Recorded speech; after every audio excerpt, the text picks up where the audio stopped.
Hello guys, going to be going over the MLB PrizePicks slate for May 20th on this Friday. And as you can see on the board, there are actually they're new props, total home runs.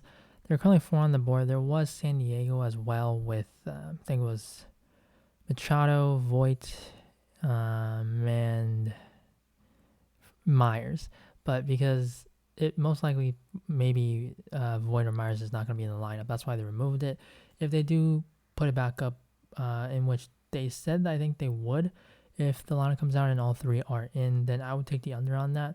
But for what we do have the board right now, I don't like any of these. That Mets one, it is against Colorado, but that game most likely is going to be postponed. So I'm not going to be talking about any props from that game. But the other 3, just not really feeling it. Strikeouts, it's always just been a pretty sharp category in my opinion, so not really going there. But about the new props, I've heard that they're going to be also adding pitching counts, starter, runs allowed, and then also live scoring should be around the corner soon. So yeah, pretty exciting news for PrizePicks here. Pitching outs, there are 2 of them that I kind of like. And the first one's going to be Martin Perez at 17.5. Taking the under on this. He's actually hit the over on this quite a few times this season, but this is Houston. The Astros are healthy. They just have a ton of solid bats that can work the count. Some of those bats, too, they've just had some bad luck. Like, they're swinging well, but it's just, it's like a very hard hit ball, but it's just a line out or a deep fly ball or something like that. Like, Alex Bregman, he's someone that should be having better luck. Kyle Tucker. So a lot of these dudes just are able to, their numbers just aren't really showing right now where we would expect them to be at. And I think there's a lot of positive regression coming from this Astros team offensively. They're lefties, Brantley, Yordan Alvarez, Kyle Tucker. These guys don't really struggle against lefties, so that's not really a concern either. That could definitely make things tough for Perez, who he's definitely been great this year, but it's just weird how a guy who's really not that young is going to have just a whole career change and become this good all of a sudden. So I don't really believe in it. And the Astros do have a pretty healthy 4.9 run total, 8 degrees, winds blowing out again, 14 miles, so pretty strong there. Just, I think Perez won't be able to go 6 here. And then another one going to be the under. It is going to be Chase Silseth, 18 pitching outs. I think this is too high. He's only made 1 major league start, and it was against the same Oakland team, and he went 6 innings. So I think they're just really going based off of that one start. And yes, it is the same exact team, but you're talking about a young pitcher. He's 22 years old. He was, I think, like a 15th round pick or something, and he just progressed through the minors so quickly. I just don't think that this guy is going to have the same success. Maybe because of the matchup, he still gets through 6, but I really don't think he gets over 6. This A's team, they do have Ramon Laureano back. They should be a little bit better offensively. They're not going to be great. They're just, they're clearly tanking. But for a young pitcher, you know that the Angels with Joe Madden, he's going to always keep the pitch counts low. If he gets into any sort of trouble, he's going to get pulled. He only threw 81 pitches last time. Made it through 6. Young pitchers, of course, they will have their ups and downs. And I think 18 pitching outs probably the the max that he can go. So I think the under on this, at least you do get a push. And on to fantasy score, that's just going to lead right into this category with Silseth at 33.5. Under on this one as well. I prefer the pitching outs because I think he can get to 6 innings, and there you will get a push. Of course, I don't think he will. If I had to say whether he gets the 6 or not, that's why I'm taking the under on pitching outs. But if he does, then you do get maybe a quality start, and you're going to see another 4 points. The Angels, they're a really good team, so they probably do get the win. That's another 6. So I just feel more comfortable about pitching outs. But if you do look at this whole slate, all teams are going to be playing today. A 33.5 projection. Yes, it's a good matchup, but it is kind of insane how he has the 3rd highest projection. Manaea highest, I believe. Morton is at 34.5. A few tied 33.5. Skubal, Cortez, but like, is this guy really? We're just saying that he's a great pitcher. We're setting his line that high. I just think it's kind of an overreaction. Like he's higher than Robbie Ray. I get he's had a tougher matchup, but like he's not the same quality as some of these other pitchers who have just a lot lower of lines. So that's why I'm taking the under on Silseth here. And then now into hitting. There are some good weather games, and it's going to start off with Arizona and Chicago. So again, the Cubs, anytime that there are winds here, whether that's blowing in or out, it has a significant impact on the game. And you can see it in the run total. Kyle Hendricks and Humberto Castellanos, 5.3, 5.9. Like, these two teams, yeah, Hendricks has been better lately. Castellanos also not really a bad pitcher, but it is insane to see how these two teams, with the offenses that they have this high of just the run totals. You have 17 miles winds blowing out, 80 degrees, so it is warm. Humidity is at 60%. Just, it is a very, very good hitters environment. And actually, I should go back to first inning runs allowed quickly here. That's why I'm taking the over on D-backs and Cubs here at 0.5. I just think that they're going to score. You do see the best bats for both of these teams hitting in the first inning. So I really do like the shot of this game kind of being a sneaky high-scoring game. And also, the bullpens aren't really that great. You have this game being the only early one. So I am going to post my plays on Twitter after this game because it is closer to the afternoon where we do have the rest of the games, the other 14. And because we are going to see the lineups come out later on, I will post the plays there. But I will be taking these plays discussed in this video, though, for this game. So make sure you do get in on these. And this is going to be the first one that I have in this game, taking the over on this. When you play in the afternoon, it's also just going to be warmer. So that's going to help better hitting weather, even better hitting weather. And then while we're on this, I'm just going to quickly touch on this one. Giants Padres. I'll take the no runs on this under. Jake Junis and Sean Manaea, a good pitcher. Jake Junis has been having a really solid season.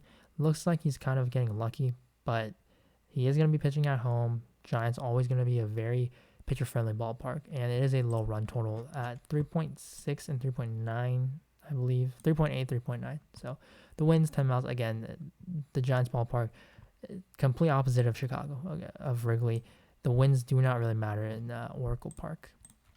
Now, getting back to hitter fantasy score, so I really like the overs for a lot of these. You can take, I would say it's better if you take the Cubs side just because the talent over there is a little bit better. Like, you can definitely take Walker. He's been really hot. Varsho, I kind of like him. He's a very good hitter at the top against righties. Ketel Marte swing the bat a lot better, and also only have 5.5 projection.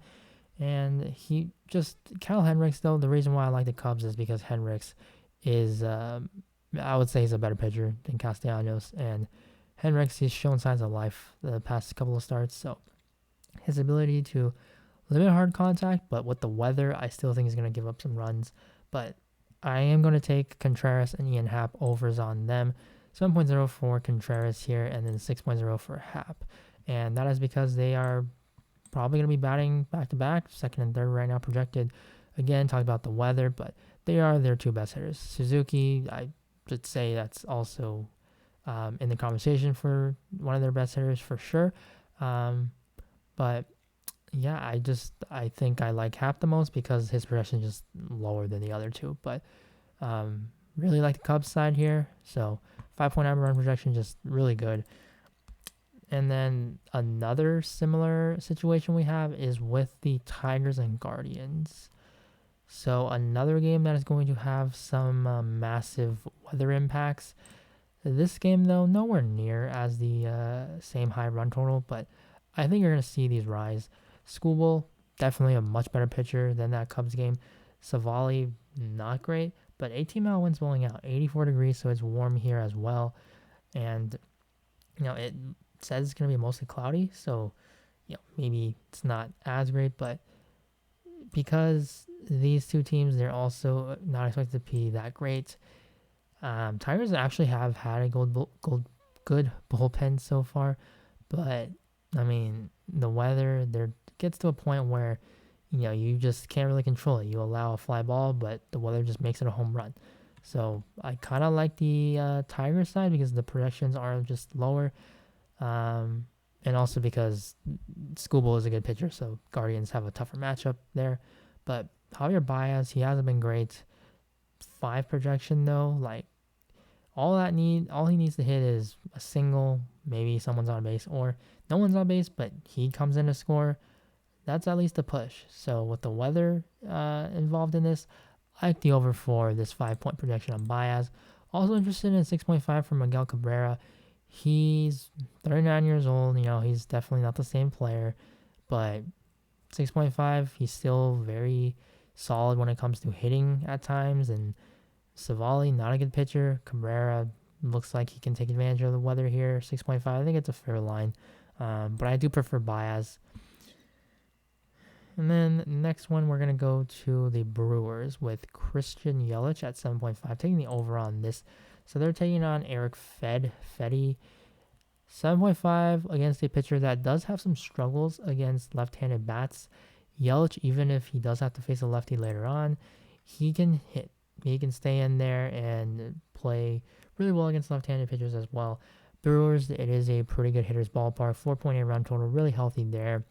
And I think the one concern probably would be that Fedde is a ground ball pitcher. Yelich, he's been known to have pretty high or ground ball pitcher for Fedde. Yelich has been known to be a ground ball prone guy. He has a bit lower of a ground ball rate this year, but he's been swinging okay. But he's also someone, this was Contreras' numbers, just, he's doing pretty well, but the results are going to hopefully be there today with the win. But going back to Yelich's numbers, you're going to see a lot of red as well. And it is his average at 237, but expected at 293, a 54% hard hit rate. Eric Fedde is going to have a tough time against some of these lefties here. Colton Wong, Rowdy Tellez. So I do like Yelich here at 7.5. Just going to take him over Wong and Tellez because Yelich is the much better hitter. And I think when we're talking about, just that 1.5, I'll take Yelich.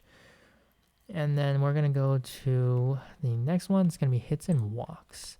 Here I have one play, and that's going to be an under for Andrew Benintendi. Taking on Devin Smeltzer. The Royals have a 4.1 run total, and this is a completely different weather situation. They had warm temperatures with winds blowing out, but now the wind's going to be blowing in at 9 miles. It's 67 degrees. Only a 4.1 run total. Bobby Witt, just completely different than Salvador Perez batting behind Benintendi. So they should be able to attack Benintendi pretty comfortably, especially because they have a lefty on the mound. Benintendi, he, I think, started the year off actually batting pretty well against lefties, but now he's kind of fallen off. So I'm going to just trust that he, without the platoon advantage, he doesn't get to 2 hits and walks, and take the under on this one. And then now into runs and RBIs. So this is where the favorite play of the day comes from. And that's going to be Seiya Suzuki, 0.5, taking the over on this one, batting at the top of the order. I think this one is just better than the fantasy point projection. When you're projected to score close to 6 runs, one of your better guys batting, I think, is it between, or, well, projected lineup at least. He is batting behind Happ and Contreras, so those guys should be able to get on. Ortega, pretty good leadoff guy as well, kind of underrated. So Suzuki should be able to get some RB opportunities. He has some power himself, and just you get someone that's hitting in the middle of the order in this type of situation with a high run total. Really like the over, so he's my favorite play of the day. Josh Donaldson, 0.5. Unfortunately, we do not have DJ LeMahieu anymore, but Josh Donaldson, he has been really solid. Like, I mean, if you're a Yankee fan, then you probably know, but his numbers look pretty great, and Dallas Keuchel's on the mound. Keuchel, very bad now. 5.2 run total. Donaldson projected about 5th. Pretty much this entire Yankees team has great numbers against Keuchel. So I would imagine that Donaldson's going to be in the middle of a lot of these scoring opportunities. Of course, Judge, Rizzo, Stanton will be, but Donaldson, this Yankees offense is really stacked, so I do like the over on that one. Donaldson's numbers, a whole lot of red. I expect him to have a lot better splits than this against lefties. Like this is not going to sustain. Last year, like he was very good against lefties, so don't know what's up with this, but small sample size, 29 at bats. So against a very weak lefty in Keuchel, really like the over for Donaldson. And then the last one's going to be Bo Bichette, 0.5. Taking the over on this as well. They have a pretty good rental of 5 as well. 10-mile winds blowing out, so good for hitters. And Luis Castillo, he's kind of volatile. Like he can be very inconsistent. The Blue Jays, they have a good offense. They are facing some injuries right now, but Bichette, he is going to be batting second most likely, and it probably affects more so the guys towards the middle bottom order because they're going to be missing Gurriel, who could possibly be going on the DL with the injury. So Bichette, yeah, just batting second behind Springer. If he gets on, Springer wasn't on for him to drive in. At least there's Vlad, Teoscar Hernandez, who can just drive him home with the swing of the bat. So like this one over, pretty much just like Bichette anytime, as long as it's not facing off against like Garrett Cole or one of the aces. So really like this prop. But favorite plays, it's going to be Seiya Suzuki. This Cubs game Cubs D-backs is just really appealing to me.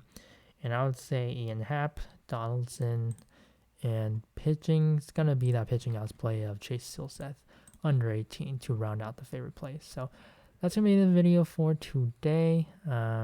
Make sure that you guys do get in the Cubs plays early because this is the lone early game though. So yeah, make sure you get those in. And thank you guys for watching. Of course, thank you all for the support and good luck on the slate. I'll see you in the next video. Bye.